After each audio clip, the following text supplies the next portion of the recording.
Hello? Hello, Ed. This is Bill. Oh, Bill. Yes, Bill Clinton. It's been a long time since we've talked. Hello, Bill. It's been a while, hasn't it? Yeah, I'm sorry about that. It's taken some time and a lot of medication, but I finally got Hillary to settle down, sort of. Well, I'm sorry you got pulled into that mess and all. You know, that election, Hillary shouldn't have ever been involved in running against the president. She had no business doing that. Oh, Ed, I agree. You know, I was one of the ones that has kept asking you to help me out to get her out of that race. But you know, Hillary, when she gets something in her head, she just can't shake it loose. But since then, she's been self-medicating. I mean, since the doctors have had her on a regular dosage up high enough, she seems to be more calm. Bill, you don't have to hide the problem from me. You know, she's been calling me several times, drunk as a skunk, most of the time trying to track you down. Yeah, well, so you know. That's one of the reasons I was calling you now. She's been cooking up something with a bunch of these House Democrats on this impeachment thing. And I'm afraid these women in my party have turned rabid. Did you know the other day I saw her with what looked like a voodoo doll of President Trump, and she was doing some things to that doll that, well, I probably can't even talk about, especially on an unsecured line. I called to tell you to let the president know to watch his backside. You know, with this impeachment and all, I feel his pain. Bill, the president knows very well what's going on. Not about the voodoo doll, but he's aware of those out to get him for sure. That's good to know, but could you tell him that I'm not out here trying to mess things up for him? I mean, I'm trying to do some damage control for him on the other side, on the Democrat side. I think it's suicide that my party is trying to take him down like this. I mean, at least in my case, I really did lie under oath, but I got lucky. I mean, with a Senate vote of acquittal and all. I also got lucky during that time with this little intern at Senator Gingrich's office. Let me tell you, she was the sweetest little thing. I used to take her panties off and I used to lick her. Bill, you know, that's the sort of stuff that got you in trouble to begin with. Yeah, I know, but I just couldn't help myself. Back to my point. I think that Nancy and her fellow Democrats are just committing suicide by taking Trump down. Oh, hey, speaking of suicide, you know I had nothing to do with Epstein, right? I mean, that was all Hillary. I mean, Ed, do you realize how many friends I've lost over the years to suicide because Hillary became unhinged and paranoid and decided that they had to go? I was just sick about my boy Epstein. And that brings me to my other reason for the call. I was wondering if you could help me out. Bill, I told you a long time ago that I might be able to bring down third world nations and alter the course of world economics. I even might be able to follow in the footsteps of William Randolph Hearst and start wars. But I can't do anything with your wife. Hillary is an unhinged woman who would have been locked up long ago had it not been the fact that she's so well connected with the big wheels on Wall Street and in your party. Oh yeah, that's right. I mean, do you know how many times I've worried that I might end up on her suicide list? I know you can't help me with Hillary, but I was wondering if it would be alright if I came and hung out with you for a while at the Ivory Tusk. See, she's got all hyped up on this impeachment thing, you know? You know how she gets when she gets excited. See, Ed, when this impeachment thing hits Mitch McConnell's desk in the Senate and they take a vote on it, this whole impeachment thing is going to go away, just like it did in my case. All the hubbub and hype just went away the moment the Senate gave me my acquittal. Well, see, when that happens for Trump, the Democrats are going to be madder than an old wet hen. But Hillary is going to be as rabid as a dog. She's going to want blood. And, well, when she gets like that, let's just say that you don't want to be too close to that nuclear fallout. That's why I was thinking that maybe I could come over and hang out with you for a while and maybe play a little gin rummy. I understand, Bill. You're welcome here any time at the Ivory Tusk, and stay as long as you like. Oh, that's great. Thank you, Ed. I plan to come out the next couple of days. Hey, is India around? You know, she's such a sweet girl. I just would like to hold her and love her and touch her. Hey, Bill, I hate to have to cut this short, but I've got a show I've got to do, okay? Oh, yeah, I didn't mean to keep you. It was great talking to you. And you know what? Now that I think about it, I might circle over and see George and Laura. I haven't seen them in a while. I just got to get away from Hillary, because I know what's about to happen, and when she gets like this, she's like Mountain Vesuvius. When the Senate picks up that impeachment up, she's gonna just blow her top. That's fine, Bill. You come over whenever you want, and I'll warn India. I'll express your kind regards to India when I see her next, okay? Okay, well, we'll see you soon. Oh, crap. I think I hear Hillary now. She's going through her liquor cabinet. I gotta go before she knows I'm here. I'll be seeing you, Ed. All right, we'll see you. Bill, I feel sorry for you. I hate the fact that you're married to that woman.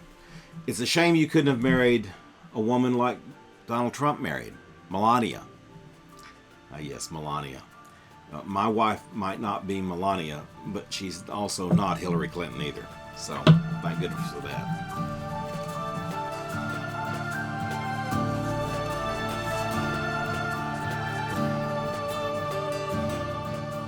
Welcome to Barbwire Strategy.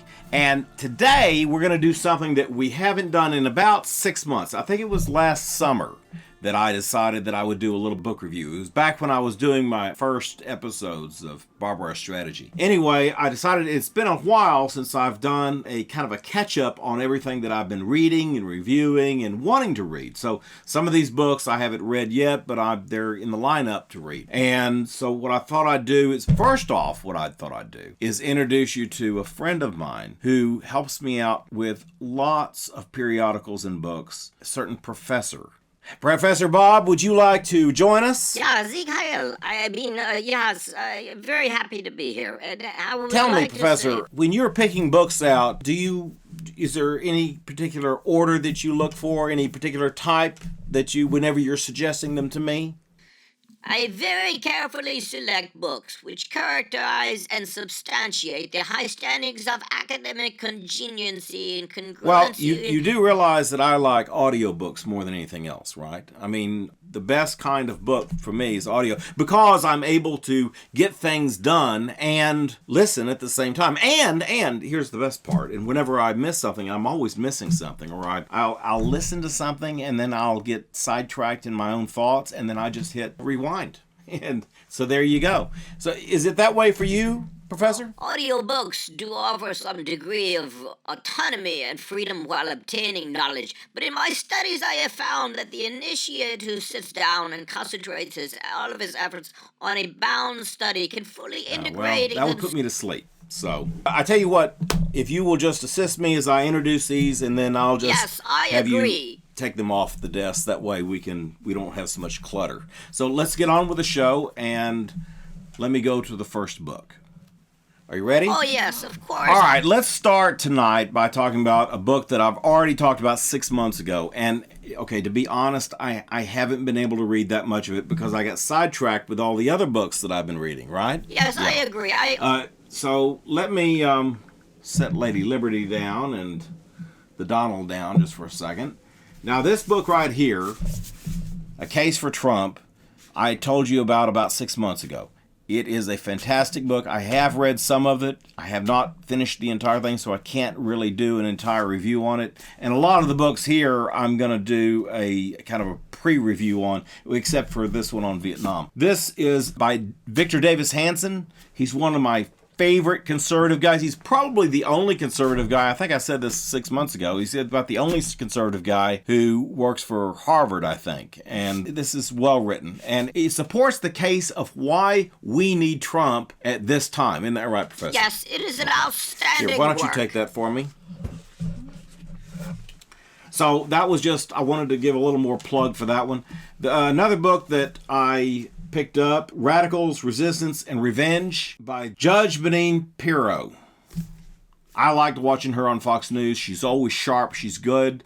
I don't really care for women attorneys, but I do like her. So she gets 2 thumbs up from me. And I have read some of this. It's very well written and easy to read. But I have not read the whole thing. Again, this is a pre-review. So, in other words, before I've read it. Anyway, it's kind of a plug for the book. Great book. There you go, Professor. Take that. Another one, The United States of Trump. Now, this book by Bill O'Reilly, I read some of this too. In fact, I got the audiobook for it, but I have not gone through the audiobook or this. This is a very good book. You know, really, I didn't agree with everything that Bill O'Reilly always said, but because I always thought he was somewhat of a moderate conservative. Isn't that right, Professor? Yeah, that is an outstanding But I will work. say that his books are really interesting and they're well written. Yeah. So I do suggest this one, United States of Trump, How the President Really Sees America. Yeah. So if you want some insight on how Trump sees America, right here. Of course, I would suggest another book that I don't have here on the desk with me, but Donald Trump wrote it himself before he went into office. And it's autographed by the president. And when I run into the president next time, I should get him to sign this along with Bill O'Reilly. Here you go, Professor. Take that one for me. Now, this one right here, this one is not a pre-review. This one right here, I actually did read, and I have the audiobook for it, too. This is an excellent book, and I talked about this on my trip to New Mexico, and it's an honorable exit. It's about the fall of Saigon in 1975. I remember all of this. It's very tragic as to what happened in Vietnam. And a lot of history books cover Vietnam. In fact, I've got another one here that's an audiobook that I'm reading right now or listening to. It covers everything from Vietnam from World War I to now. Very few books actually cover the end of Vietnam. Yeah. After the signing of the peace treaty in 1973. And this is the full fall of Saigon. Most of this book takes place, it sets it up, but most of it takes place between January of 75 and April of 1975 when we finally pulled out of Saigon. But it's a great book. You take this.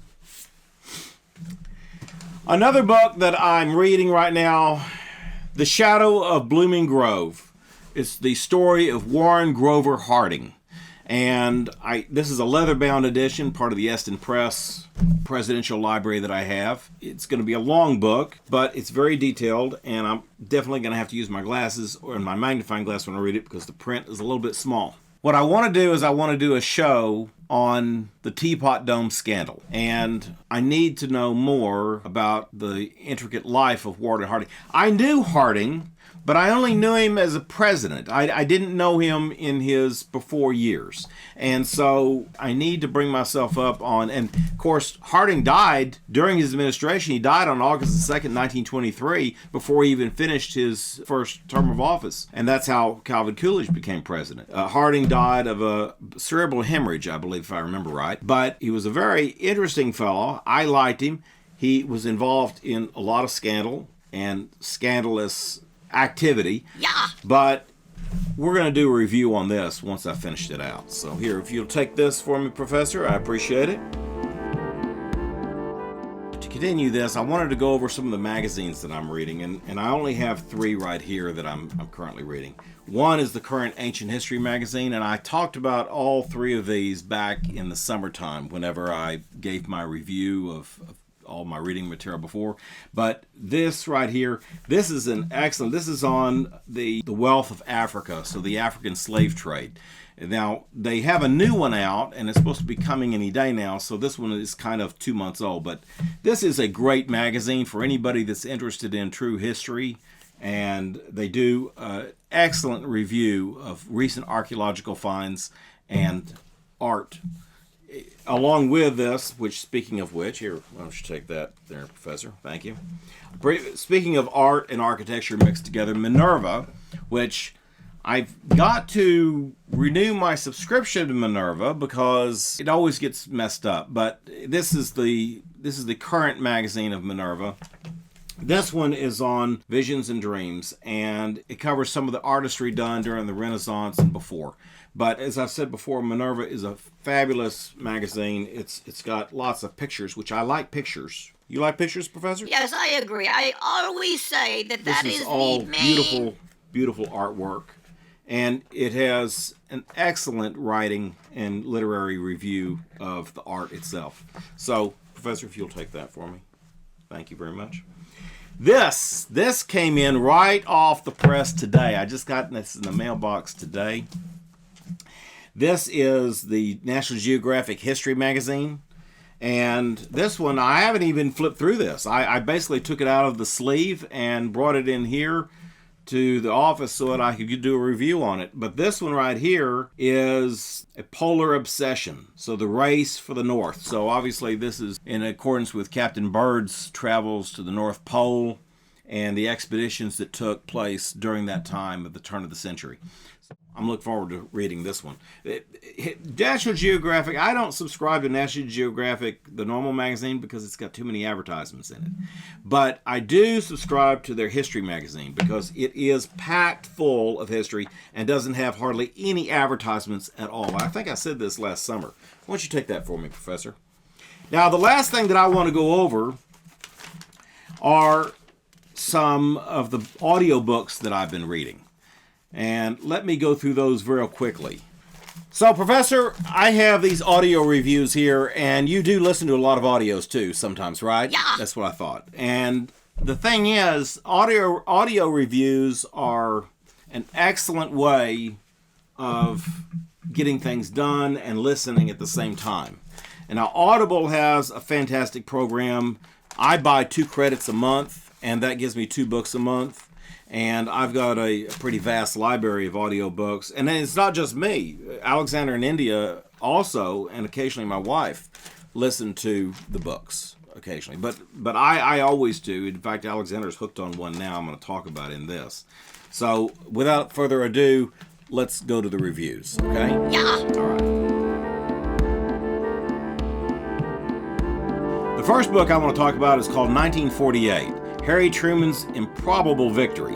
David Petrosi is the author, and it's read by Jeff Cummings. It's 18 hours and 23 minutes long. It's on the election of 1948 between Harry Truman and all of the other candidates, namely Dewey, of which in that election I supported Harry Truman. But it's an interesting book, but the only thing is that it's like reading a group of newspaper articles, but it does really bring you up to speed if you're interested in the election of 1948. Another great book that I'm reading, fantastic book, and I'm not done with it. It's called Empire, How Britain Made the Modern World. It's 16 hours and 11 minutes. It's written by Niall Ferguson, and it's read by Jonathan Keeble. Jonathan Keeble does a fantastic job of reading this. Empire is about the British Empire and how it was built. It starts back in the 1400s, 1500s, and follows through all the way up into the 20th century. It's a marvelous book. It's definitely one that you have to listen to and pay attention to, or do a lot of rewinds, which is what I normally do. Another book that I'm reading, this is the other one that I was talking about earlier on Vietnam, The Embers of War, The Fall of an Empire and the Making of the America's Vietnam. It's by Frederick Logville, and it's read by Fred Sanders. I've started listening to this one. It's 32 hours and 15 minutes, so it's a long one. The problem is that I started doing the Dracula shows whenever we were doing Halloween, and I stopped listening to this. I'm going to have to go back and start over. I did get somewhat through it. Now, this one is interesting because it goes back to World War I and carries it forward all the way through to modern times in the Vietnam War. So it really builds link by link what happened in the Vietnam War if you want a microscopic view of what happened. Another book that I've already read, and it was a really cute book. It was just for Thanksgiving, and I actually got it in the Audible freebie bin that they offer. You get 2 books a month with an Audible subscription that they're Audible recordings. They're not really books. Or so I guess some of them are books, but they're Audible recordings, and you get them. They're usually about 3 or 4 hours long. This one was 3 hours and 5 minutes. It's called You Can Thank Me Later by Kelly Harms and read by Lauren Fortang. Fortgang. Anyway, I usually don't like books written by female authors, and I certainly don't like books that are read by female readers. Not that they can't read a good female part, they just can't read a good male part. But I will say this one, You Can Thank Me Later, was a very well read book, and it was well written, and I thoroughly did enjoy it. It's a heartwarming Thanksgiving book that I think that a lot of people would enjoy, especially women, but I can also enjoy some things that are written by women. Another book that I read, in fact Alexander is reading now, is called The Historian. It was 26 hours and 5 minutes. It was written by a female author, which she did a damn good job, I'll give her that, Elizabeth Kostova. And it was read by 2 different readers, which is an excellent choice because then the male reads the male parts and the female reads the female parts, which is the way it ought to be in every book. It was read by Justin Airy, is the female, and Paul Michael was the male, and he did a fantastic job. So did the female. Another book that I read, or listened to rather, audiobook, and this is a recording exclusively for Audible, and that is Dracula by Bram Stoker, of course. It had a host of people reading it, and I'm going to read their names real quick, but let me just say it was 15 hours and 28 minutes, and I thoroughly enjoyed it, and it helped me prepare all of my work for the 5 Dracula shows that I did, that hopefully people will watch come Halloween every year. The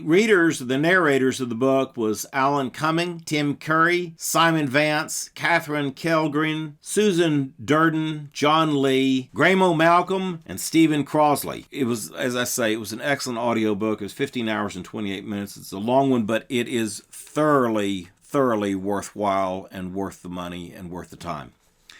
The last one that I thought I would mention is Vietnam, an epic tragedy.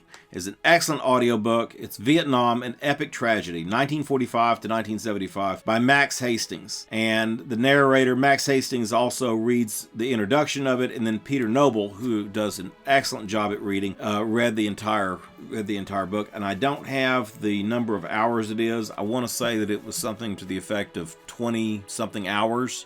It's an excellent book. It goes through the Vietnam War from 1945 to 75, just like its title says, and I strongly recommend it along with the other Vietnam books if you have an express interest in understanding the intricacies of the Vietnam War.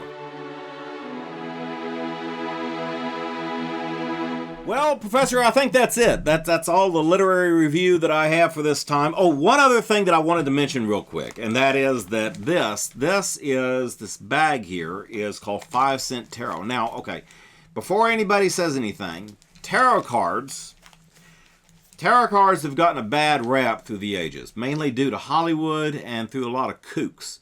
Now, tarot cards do not tell the future. Tarot cards help people discover things about themselves. Think of it as a shrink in a box, right? Yeah. So these tarot cards, and I'm going to do a full review of all of the tarot cards. I have a lot of tarot card decks. In fact, one thing I'll tell you right now is that tarot cards are like books. In fact, they are considered books. Books without binding. Because the tarot cards themselves, and I'll go over this in detail when I do a survey of tarot cards, but tarot cards themselves, each card has a specific multiple meanings, and it all correlates to things in history, to the Renaissance and before, that have come down through Western history. So tarot cards are a fantastic and very intricate thing to understand. In fact, I do not pretend to be a master of tarot cards, and I don't read fortunes, or I don't do fortunes. I might do your fortune, but because I think I can predict your fortune. Yeah. Stuffing and all. Yeah. But anyway, the tarot card, this is a 5 Cent tarot card. This is a Kickstarter that I backed, and I thought I would mention it and look forward to in the future when I do a review on these tarot cards. They were done very well, and they're very unique. Wait until you see what they look like. They're going to be great. So that's all the literary review I have for this time. We'll do another one in another, 4 months, 6 months or something, or maybe I'll do one per quarter. And I also wanted to tell you about the next show coming up. And the next show coming up is going to be about the impeachment. And that's why we've got our little fellows sitting out here. We've got the Republicans and the Democrats. We've got Lady Liberty, which stands for this is what stands in for the Constitution, in case you didn't know, as you were wondering. And, of course, we have our man Trump, and who is wrongly being accused in the impeachment hearings. So there's 2 counts of impeachment that the House has served upon him, or is about to serve upon him. And then it'll go to the Senate. But what I want to do in the next video is I want to go through and I want to cover the impeachment I want to cover all of the main things that have happened in the Donald Trump impeachment, and I want to do a full comparison to the Richard Nixon Watergate impeachment, which actually he was never impeached, but impeachment hearings were called upon for Richard Nixon, and which led to his resignation. But there is an absolute parallel, and I cannot believe that the media has not picked up on this. There's a certain formula, or you might call it a recipe, that they've used. And I'm going to go through the Watergate recipe, and I'm going to do a comparison to the Donald Trump impeachment that's going on. So stay tuned next time and come back to Barbwire Strategy, where you get an ordinary man's extraordinary point of view. That ordinary man is me, of course. Isn't that right, Professor? So say goodbye, Professor. I'll be saying to all of you We and all will of the see listeners. you later on. And don't forget to watch our cigar review, Chapter 2. It's out now. And coming up in January will be Cigar Night, Chapter 3. We'll see you then. Bye-bye.